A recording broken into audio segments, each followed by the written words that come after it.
All right, we are all set. All right. First up, we had an article from Yahoo Finance on DJI.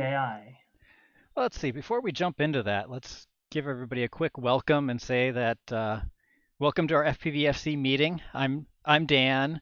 Uh, there's also Dave and Alex. If you guys want to wave quick to the camera. Dave will be running the show for the most part today, I think. Josh, who's usually here, had to step out today, so he sent us his notes. So we're going to be going over what he had planned to be talking about today. And Dave, I believe you also, that wasn't in his notes, you also wanted to briefly mention something about the delay with remote ID. Is that right? I'm not well versed on it, but we should mention that. And I'm not also, sure I there's a did whole want to, lot you need to know about it, just that yes, it's been yeah, delayed. it's been delayed 36 days. I think that's the essence of it. That and at the end, I'll mention what's going on in the ASTM F3411 group, as well as the Drone Advisory Committee work that we're doing. A couple of comments at the end. Sounds good. Yeah, Bruce is asking, where's all the new DJI FPV drone owners that are joining for the first time? I don't know that we got a whole lot of new DJI FPV members into, at least not into our Discord. Did you see, Dave, how during Joshua Bardwell's live stream they did the search for FPV and our ad came up at the top? So I did. I did. I was hopefully a very lot of proud of people that. are at least finding our website when they search FPV. I'm not sure. I was also blown away at the magnitude of the step function of searching on FPV. I mean, certainly, we live in this space and we think, oh, doesn't everyone know about FPV? And the obvious is nope. Right. So to get polish up those rules on appropriate usage of visual observers. Yep. All right. So what did Josh have planned for us the first article today? Okay, the first article was from an article about DJI, and mostly it started off on their layoffs, and then it went through a bit of financial analysis and went through some speculation that it's possible that the loss of people in the United States that DJI laid off in Palo Alto, in combination with the challenges that DJI, a privately held Chinese company, will have and has had with the U.S. federal government could be a drain on their sales. Um, so, having been a senior manager and been a manager on the delivery side of 24 subsequent layoffs, whenever I see people being laid off, it's a very depressing thing, particularly in the middle of a pandemic. Yeah. Do So you know DJI has around. anything Go about ahead. what that group at DJI did in the United States exactly? I know at least one of them, and they were absolutely involved in some of the design as well as the working in standards as well as final test. So they were it's really bright, and so when you sometimes a U.S. Subsidiary in quote engineering is just a splinter sales team. A lot of global companies do that. This was not. This was there were salespeople, there were marketing people last year in the United States who working for DJI.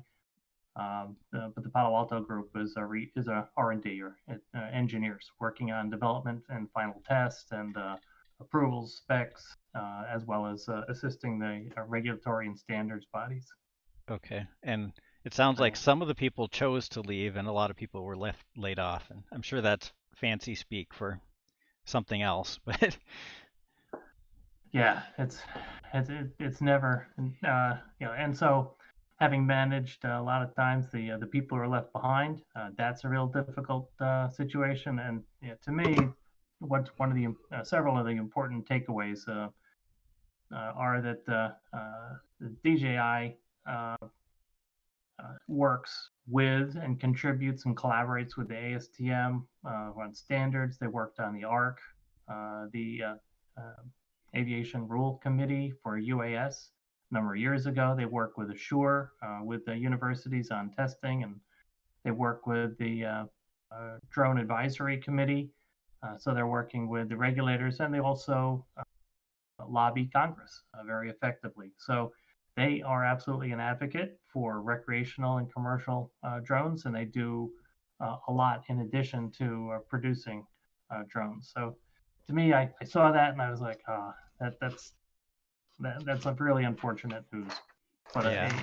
a good company, and certainly their engineering, and you look at a Mavic 2, compare it to the growth and the difference between a Mavic 2 and a Phantom 4. Just amazing, amazing technology.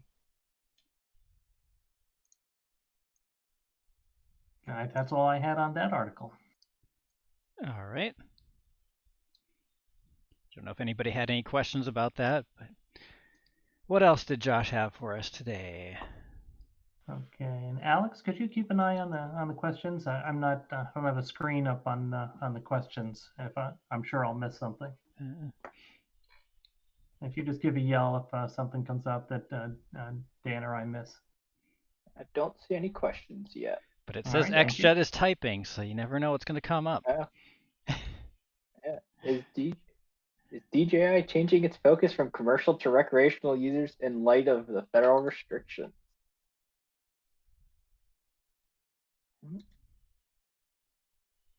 Yeah, you'd have to ask DJI, but that's from everything we can see, the answer is no. They've got a fantastic, and they have publicly said that they continue the United States market as an important market for them, and they continue to be the leader in commercial and recreational drones. Okay, next article was from MarketWatch. And this was counter UAS market, top manufacturer size, business scenario, share, growth insights, industry analysis, trends, and forecast reports. So through my career, articles like this in my industry were always interesting because one of the theorems is you try never to use your own numbers because they have no credibility, and you try to use someone else's numbers, and if they're an outside source like MarketWatch, they can help on a triangulation and a market forecast. So I was playing with some of the numbers that these guys quoted, and they said that by 2027 the counter UAS market will be $4.7 billion. So if we think back in the article that was referenced on DJI, they're about $4.2 billion this year. That's an estimate. DJI is privately held. And with a compound annual growth rate of 30% out through 2027, that yields a market total of about $25.3 billion. Or in other words, counter UAS will be about 20% the size of the full drone industry. So one of the things that struck me at the end of this article was who are the players? And so it's Raytheon, Boeing, BAE Systems, Northrop Grumman, Lockheed Martin, L3 Communications, that's Harris, Moog, Thales Group, Saab AB, and Israel Aerospace. So a lot of the avionics as well as manufacturers of aircraft are also into counter UAS. So to me, this is important for us from a perspective of watching legislation, watching the technology, watching what's going on, as well as not a bad place to work. Those are all those companies that reside in the U.S. Those are good firms to work for, and absolutely fantastic STEM companies. So either they're planning on countering a lot of UAS, or to counter one UAS is going to cost each company a fortune to come up with those numbers. Yeah, and so they are so you have to have a federal contract if you're going to do counter UAS. Cannot do it local police force not authorized. It's my understanding has to be federal or a designee of the FAA. So federal contract, lots of money. So we should be paying cats. According to XJet, the cat that takes care of the tiny whoop knocking him out of the sky is great counter UAS technology. And those videos are pretty cool. okay, thank you. All right. This to me reminded me if we could jump forward to the the Popular Mechanics article. Skunk Works reveals its secret speed racer aircraft. Could we jump to that one? Sure. Here you go. Sorry to take us out of order. That's all right. So I have a hunch that most of us in this hobby or profession, if you're doing this for a business, are aviation nuts. So this struck me that this was a photograph of a Lockheed drone, and one of the aircraft. So I had the privilege of working with Lockheed engineers, selling them structural analysis software 100 years ago. And one of the aircraft that I was particularly enamored with was the SR-71 Blackbird. And the Blackbird had its first official flight in December of 1964. So 16 Wow. years later, 16 years later, in 1980, when I graduated from mechanical engineering, a friend of mine went to work for Singer Link Simulator, and they had a SR-71 simulator that they had built. He had to get a top secret clearance at that time to work on it. And even for the engineers who worked on it, the altimeter was blacked out. So there was a lot of sensitivity associated with that aircraft. And if you ever get to the Smithsonian out at Dulles Airport, there's a beautiful example of one of the SR-71s. They were finally retired in 1998. So as you look at the some of the engineering things, like it leaked jet fuel like a sieve as it was Right. taking off Till it because got it was heated up. because as it got warm enough, so the thermal expansion of the metal would seal the fuel tanks. Pretty scary stuff, and Yeah. it apparently still holds the transatlantic speed record. So Yeah, I've only built a couple of actual like little plastic models in my life, and the SR-71 is one of the couple things I've ever built. So to me, the reason that I brought this up is one of the companies that is working on counter UAS as well as UAS is Lockheed. They do a lot of great engineering. They're a complicated military contractor, but a good firm to work for. And I'm sure it's totally just a coincidence, but that picture of what it looks like is awfully similar to that UFO sighting that the airlines recently had about a cylindrical object flying through the sky. I'm sure it was just a coincidence.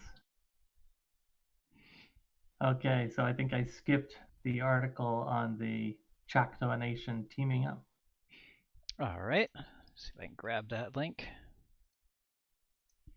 and paste it in the chat for everybody. There you go. Yeah, so this is interesting. Apparently, the FAA is working with the Choctaw Nation to study how unmanned aircraft can best transport cargo, including parcels at lower altitudes. So, in some of the drone advisory committee work that I'm doing, learning a lot about the difficulties in radio communication in valleys, and it's a real challenge. So this is a good to me.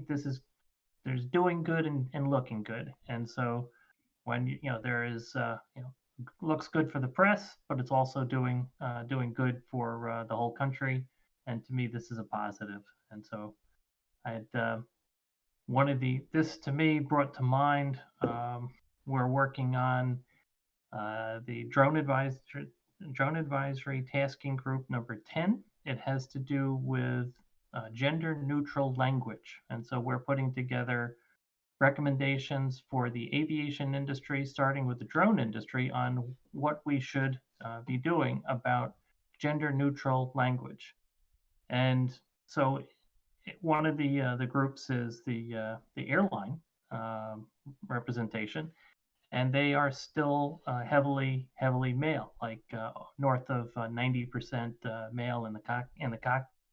So that's an industry that there could use a little more encouragement to have women consider that career. So a number of the things that we do are about STEM, and to me, this the work that we're doing with the DAC is really positive in the sense of trying to encourage girls to think about STEM as they're in school, and to encourage women about STEM careers. So in this time of trying to be a little bit more inclusive, trying to be a little more understanding, I think it's a good thing for us to work on in the Drone Advisory Committee. Okay. And then we had, so Josh shared an article with us from 2016 in June. We're not sure why he shared this with us or why he wanted us to share this with the group. Yeah, I really wonder what his thoughts were. If there was some new, or if maybe this was just in his, I don't know, in his notes It's in from. his list. I feel like he brought liked this one up before, but it does look familiar. He likes the picture, so 2016 looks like a DRL racer. What do you think, Alex? You think that yeah, it looks or like it's maybe got a he's Hero looking at the one 3 in on the the front back. of it there. Yeah, and the one in the back, maybe that's a stylized DJI FPV drone. I don't know. So we're really not sure. But to me, what is interesting, and coming from global technology, it's the speed at which our industry is moving in drones is really, we get when we're in the middle of it, we think, oh my gosh, flight controllers haven't changed in ages, and I haven't seen a really significant change in beta flight in ages. Oh my gosh. We've slowed down technology. Technology it's really moving quickly, and things like RPM filters and all of the work that's going on underneath the covers in beta flight is amazing. And what we're flying is just they get faster and better and more reliable all the time. Okay, so why did he include that one? Oh, Green Car Congress. This one was interesting. Liquid piston. Green So, Car Congress. Okay, there we go. Got the link. What production car used a Wankel engine in the 1980s? Oh I gosh, don't know anything about cars. I should know that. I've heard of it, but now I can't think of it at the moment. The Mazda RX-7 and RX-8. So Mazda licensed a Wankel rotary engine. Exjet got it in the chat. And did he? Good man. We're really very similar vintages. All right. So the one thing that puzzled me in the photographs of this engine, and so if you're not familiar with this, it has 3 compression chambers, and it spins, and it is so just search Wankel, Wankel, and or if you're really German, Funkel. And it's a brilliant engine. It had a significant flaw in that you had to tear it apart regularly, like every 40 or 50,000 miles, and replace the seals in the combustion chamber. So other than that, it was fantastic. And the more advanced models that Mazda released. And what's interesting is this article says that this is a diesel. And when those, maybe they're glow plugs, but they sure look like spark plugs on those 3 protuberances in the photograph. Sure, yeah, look they sure like do. spark plugs, but they say this is a diesel engine. And what's cool about this is they want to create a hybrid. So they want to use the Wankel, or pardon me, the liquid piston rotary, next generation rotary engine. It's not a Wankel, um, as a hybrid to power a generator. So, okay, all right, that's cool. So, and they have the website has a cute little photograph of go kart, and we'll see if and they got a contract, a big federal contract. So they're definitely beyond prototyping this Yeah. little So I engine. assume that's to do hybrid so that they can use liquid fuel to get much longer run times. Exactly, exactly. And the engine is very efficient. And so they can keep a generator crunching along for hours and hours and And if hours I in one of these. understand it right, it's really hard to, well, like to use a gas engine to power like the blades of a drone because you can't spin them up and down fast enough. You need an electric motor to do that properly. Right, right, yeah. But you need some like torque tubes and things like that. And it's just no, not yeah. Electric motors are just so much better at that. Okay, so it's good to have gearheads in the crowd. I know TextJet is he's definitely I don't think a he's with us gearhead. tonight. Oh, Nope, he's not on but the participant list. his 454, that's a displacement of a Chevy engine. That's so he's definitely a gearhead. Mm-hmm. All right. Last article was laser strikes increase even with fewer planes flying. There's the link for the chat. So this is really, to me, this is unfortunate, and I would just ask if anyone sees or hears about anyone doing this sort of dumb thing. This is dangerous to pilots. It's dangerous to the overall airline, to any aircraft, any manned aircraft flying, and it brings along a civil penalty of $11,000 per violation. So I Yikes. thought this was a phase. I thought this just went away.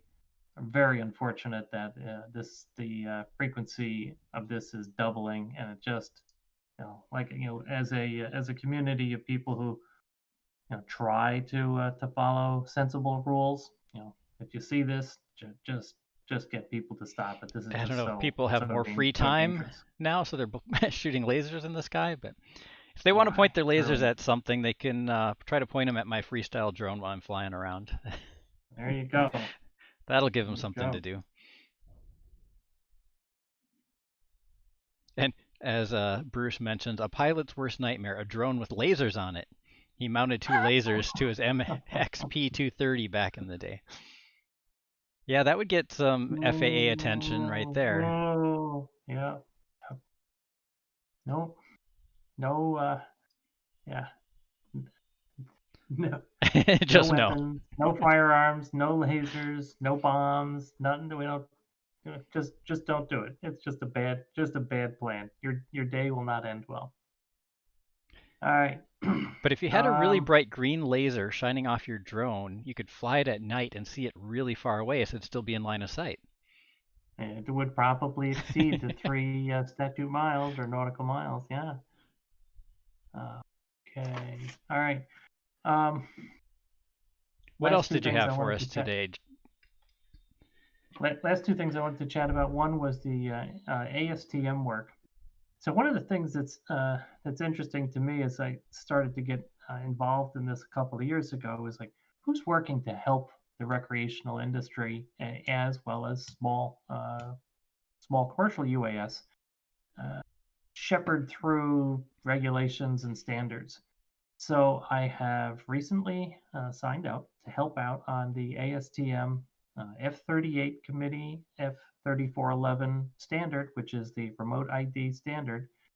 And as I mentioned before we started taping this evening, there are about 110 people that are on the distribution list, and there are about 60 people on the call every Friday, and it's every Thursday and Friday, and it's a 3-hour block of time.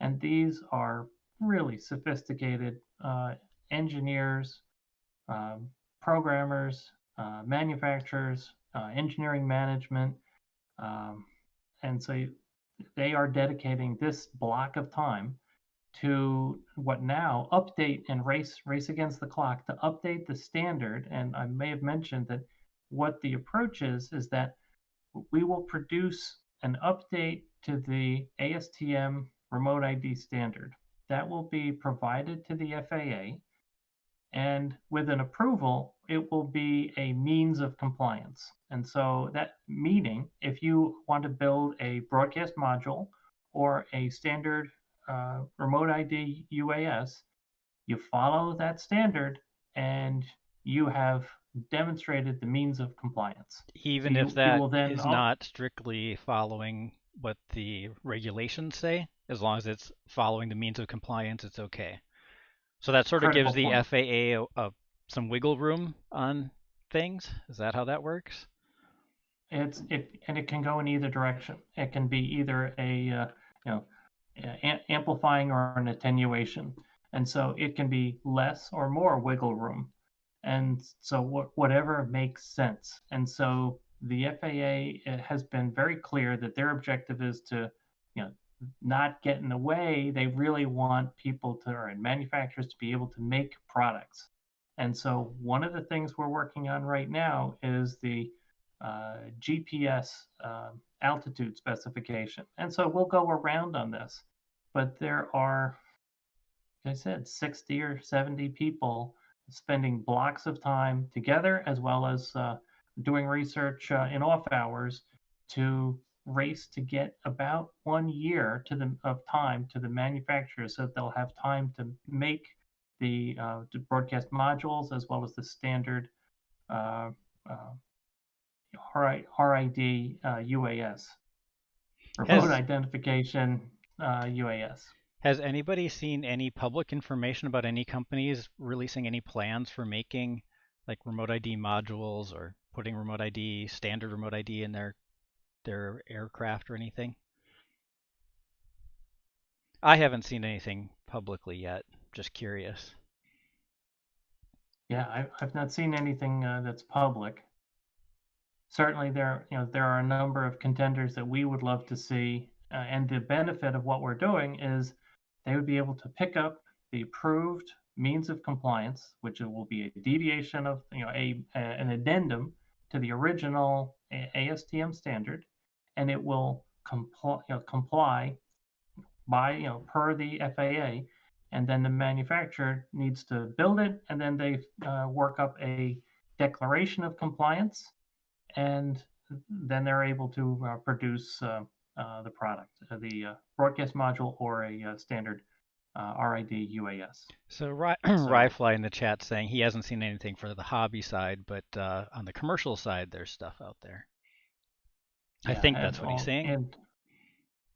And also on the military side, absolutely, that's happening. And Bruce's plan is to have his drone drop business cards while it flies. That's his broadcast. Yep. Excellent, excellent. Thank you. It'll let you know who he is. All right.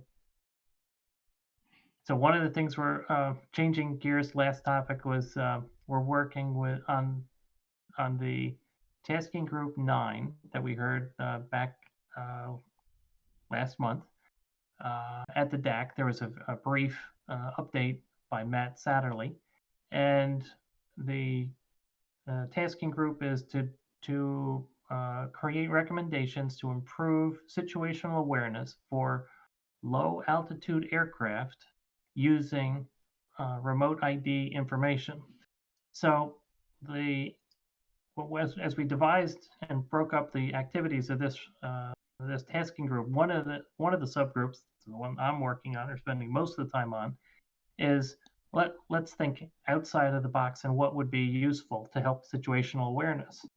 And one of the things that we're asking is we would really like remote pilots or drone pilots to be able to use or to get on easily to be licensed to use aircraft radios, so that and this would be in uncontrolled and untowered airspace. So if an aircraft is manned aircraft is flying in and around an airport and comes on and declares that they're going to land, there can be a conversation between a drone pilot and the manned aircraft. And today, that is explicitly illegal. So, as someone on the ground, you cannot get on that aviation frequency.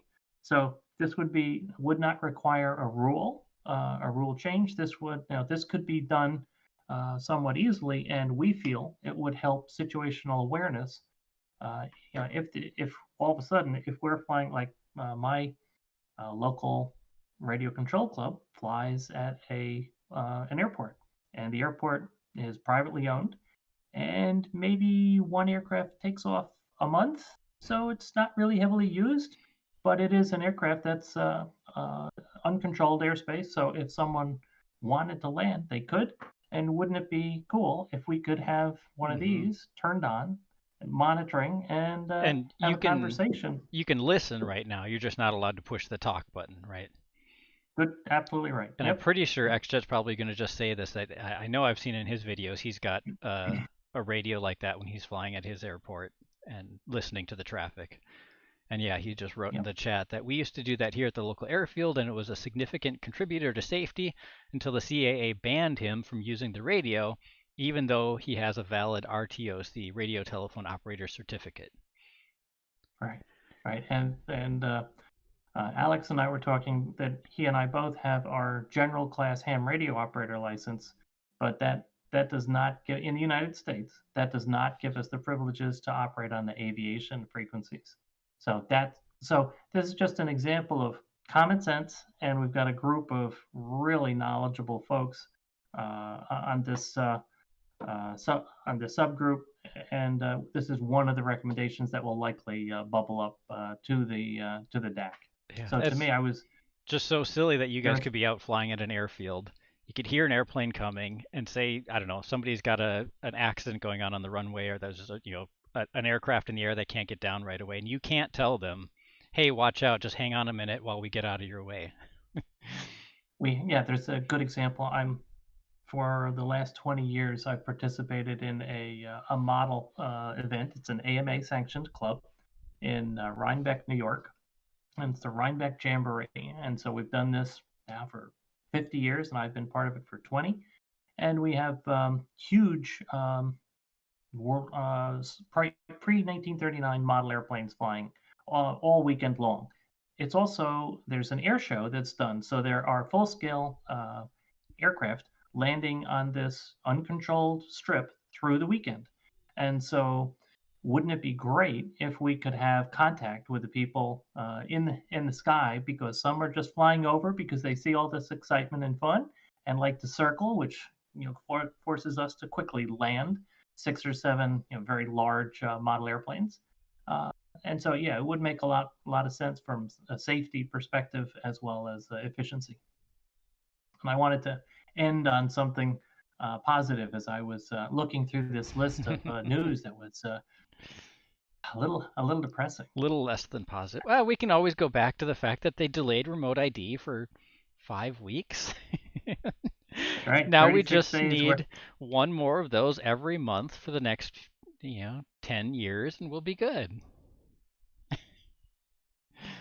Infinitely delay the remote ID. Yeah.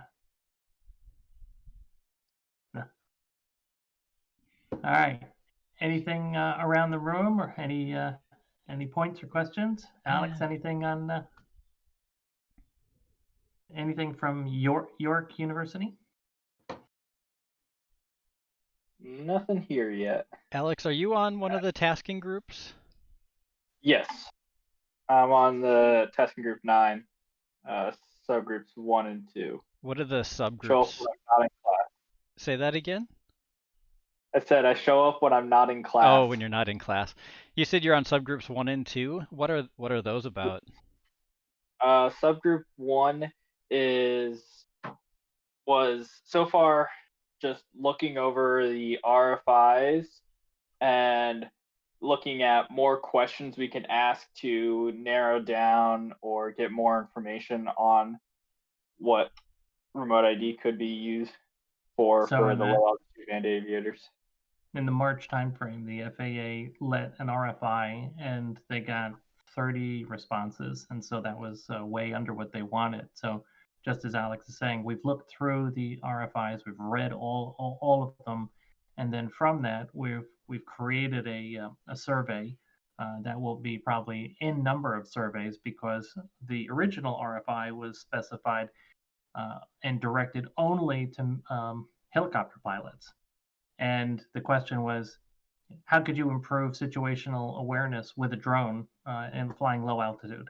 And so it absolutely took a manned aircraft and helicopter approach. So there was people were wondering, why isn't there a a drone perspective? And it's like, well, because the RFI was let to only helicopter pilots. So we're expanding that. That's subgroup 1. And subgroup 2 is a matrix of what's available to identify aircraft, drones, or predominantly drones in the sky. And so that's UAS to UAS as well as ground to UAS. And so it's a good update of the inventory of technology.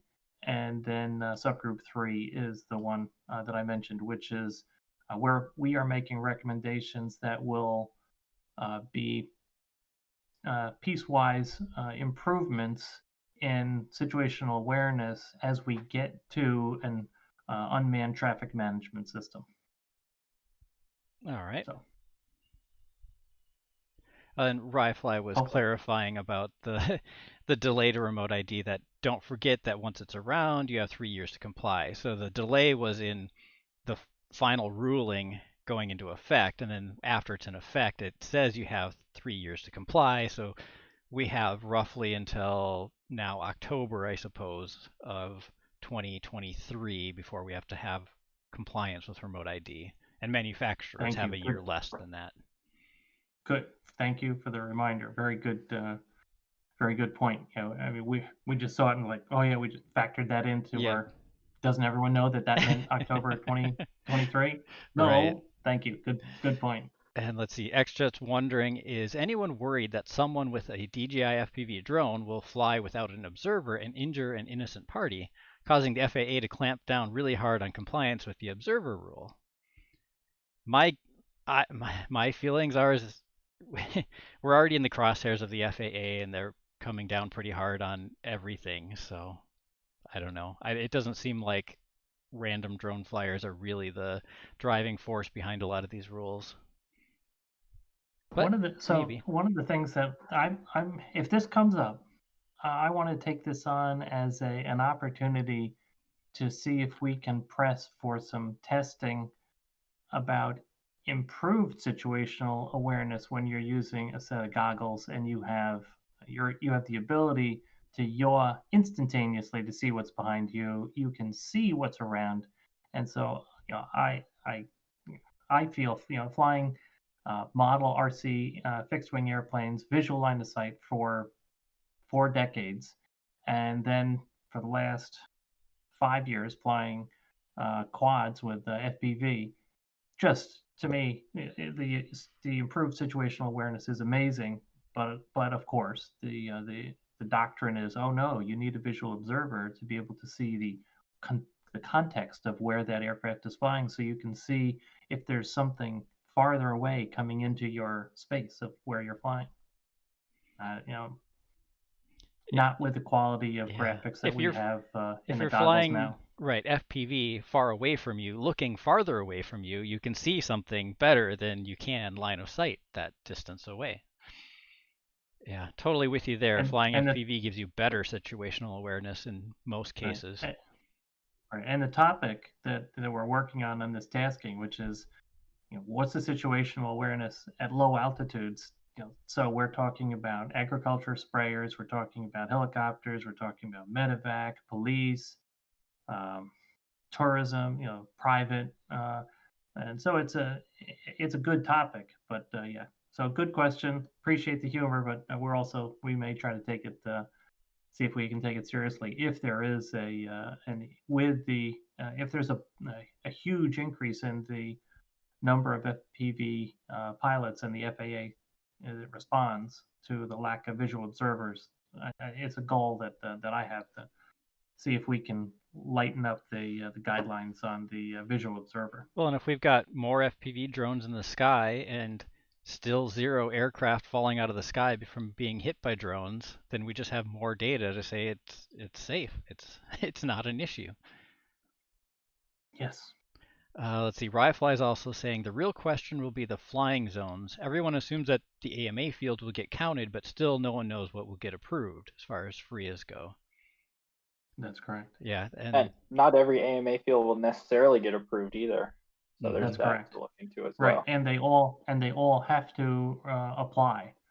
It's not you're not just grandfathered in if you have an existing AMA field, or if you have an MOU. It's like, nope, you got to start over. So Dave, as someone who's works with the AMA on a field and all that, has there been much talk about the FRIAs and becoming a FRIA for your local chapter? Oh yeah, it's in fact a concern because it's going to be tricky when our primary field is This is actually an airport. An airport. Yeah, that'll be a challenge. So we'll probably have some discussions, but like I said, the upside is that I'm not exaggerating. It's maybe one aircraft a month flies out of this place. Sure. And the average age of the club of pilots is probably about 83, 84 years old. So that's on the manned aircraft side. So they're not getting out a lot. And Bruce says in Australia, you can't legally fly the DJI FPV drone without joining their national model flying body or getting a special written exemption directly from CASA. I guess their rules for FPV are a little different than ours. Sort of like what we had before the Reauthorization Act, when it actually made FPV doable. Yeah. So using your magical chart of frequencies, you could, and with the previous DJI, the DJI Digital FPV system, we could see what was legal and what was not legal, or what required a ham radio license, I should say, and yes. which frequencies did not. And so it was DJI applied and got FCC Part 15 certification for, I think it was 3 of their channels. And so if you didn't have a ham radio license and you really wanted to be a legal beagle, you could select licenses or select channels and then fly completely legally. Yep. And does anyone know what the story is with what the frequencies are that the new DJI FPV system uses? I know it's dual band. I have not seen like specifically what channels use what frequencies yet. Yeah, and you're right. It can do 2.4 or 2.4 and 5.8. Yeah, and I'm pretty sure that the FCC legal ones were the middle section. So like channel 3, 4, 5, and 8. So I have a theory that that's how they're spaced out a certain way. So they've got 2 on the bottom that are outside, 2 on the top that are outside, and they've got 4 in the middle. And it was channel 3, 4, 5. And then they're like, oh, shoot, we want that last channel that automatically pops up as the default to be in that range. So they named it channel 8. And that's kind of why they're out of this crazy ordering. But yeah, so you've got 4 channels to choose from, or one, I suppose, one channel to choose from if you're in the 50 megabits per second mode. No idea how that relates to the FPV drone, though. So I bring it up because as we have more and more people purchase the DJI FPV drone, how what was do you also need a ham license to use it? And we don't know the answer yet. I'm trying to find out, and we'll let folks know.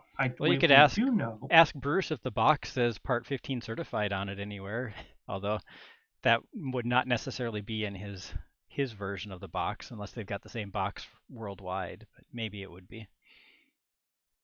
I know those FCC. I have seen screenshots.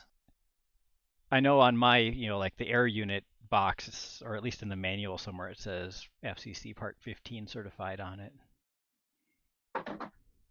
Yep. All right. Other questions or comments? Yeah, anybody in the chat got Well, more questions? Oh, Alex. our fly was talking about working with the county council to create an RC park and get that as a FRIA. However, just wanted to say how again that cities are not able and counties aren't able to apply to be FRIAs. Need a CBO or educational organization sponsor for You it got you got to it. apply. So even yeah, uh, yeah, even if it's public land You, or stuff, it still you, needs the sponsor from CBO or educational. right. And of course, the community-based organization criteria has not yet been released by the FAA. We anticipate it will soon. Yeah, Uh, hopefully by the end of the year. Yep, that's what they said last year. we forgot to ask which year. Well, they said they were looking in December of 2020 to bring it along with remote ID, but I guess they got Yep. too busy. I'll have to check up with that. Yep. Oh, and slightly related to that, did we want to mention anything about that potential new bill that the senators proposing yet Senator again? Lee. Yes.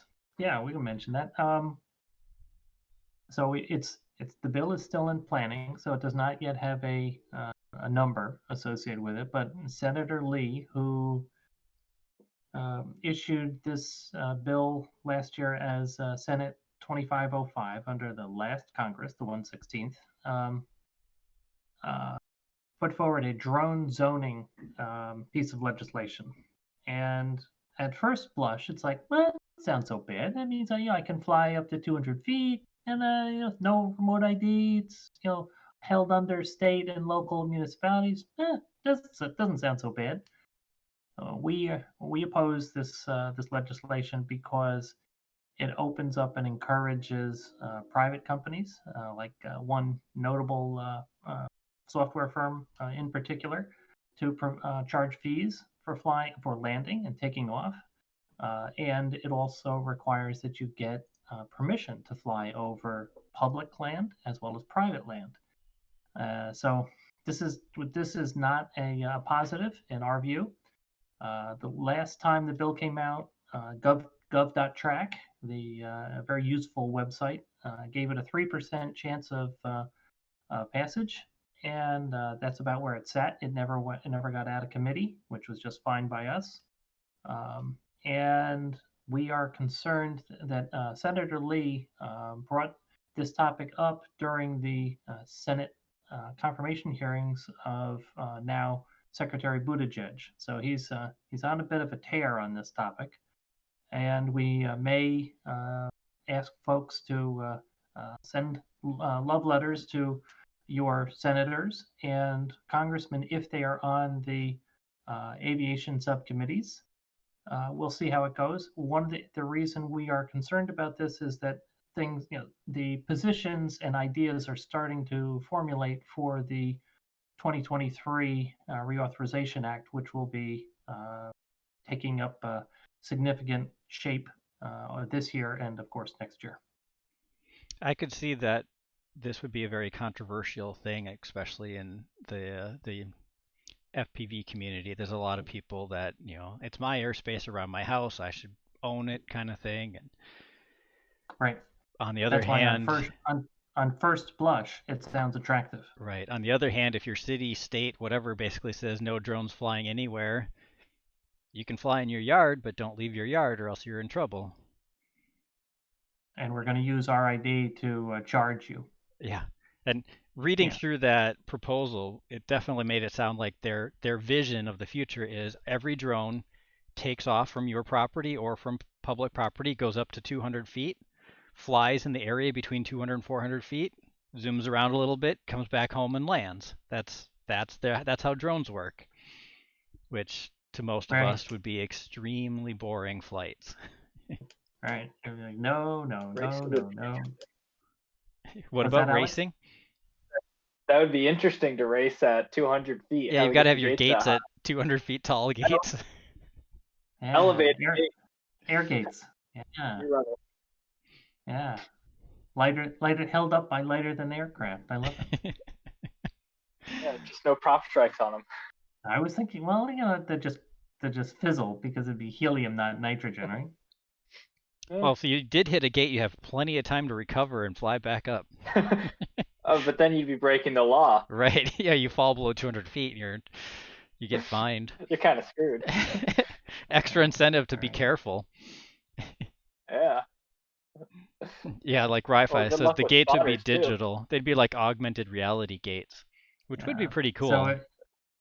So Yeah, those of you who are also watching, pay attention to Kenji Sugahara and Vic Moss and their Facebook groups, as well as the Drone Service Provider Alliance, DSPA, the 501c6 that they formed. We talk to Kenji and Vic all the time, and we whatever we figure out, we'll be working on together. And they have a great representation across commercial. Our FPV community with FPVFC, our focus is recreational, but we know there are a lot of folks that are also commercial. So we would hope, or we will be working in concert with Kenji and Vic, and we'll have a commercial and recreational position that's consistent. Does anybody happen to have that bill handy in a link we could paste? 1T's asking for information about the bill and says, if I can, I will meet with Senator Lee about this. Okay, yeah, we have it as a PDF, but it's a draft, so I'm sure it's got to be out there somewhere. Yeah. I don't know if this PDF has enough information to find it elsewhere.